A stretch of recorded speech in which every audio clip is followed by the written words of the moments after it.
Hello everyone, welcome to the HardReset channel, and today I'm going to show you how to enable sleep mode or physical lens blocking on the XIAOMI Smart Camera C201.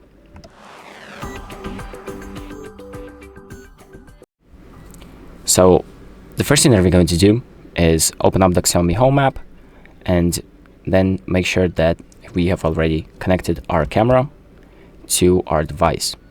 So once that's done, we're going to tap on the XIAOMI Home tab and then tap on our camera.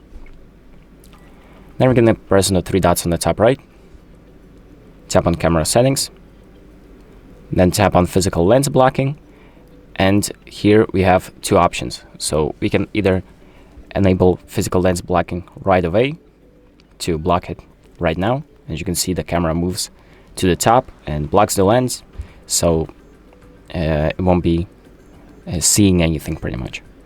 But we also have the schedule physical lens blocking, so we can set a time for when the lens is going to block itself.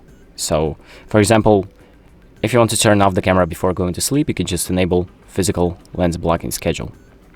So we're going to tap on that, then tap on the plus icon, and here we have schedule time, schedule lens blocking, and schedule lens unblocking.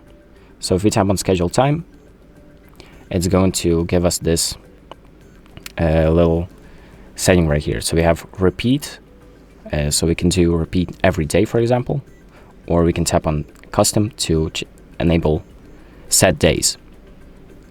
So the next option is physical lens blocking starting time. So at what time the lens is going to block itself. So for example, before going to sleep, like 22, let's do 22:30, and tap OK. And physical lens blocking ending time, for example, when you wake up. So let's do 6:30, something like that. Press OK. And now, once we press the confirm button, we can see that the schedule has been set, and the lens is going to be blocked every day from 22:30 to 6:30 on the next day. And if you want to disable this schedule, just tap on the toggle next to the schedule itself, and it's going to be disabled. So that is how we enable sleep mode, and that is pretty much it. So thank you for watching. I hope this video helps you, and make sure to like and subscribe.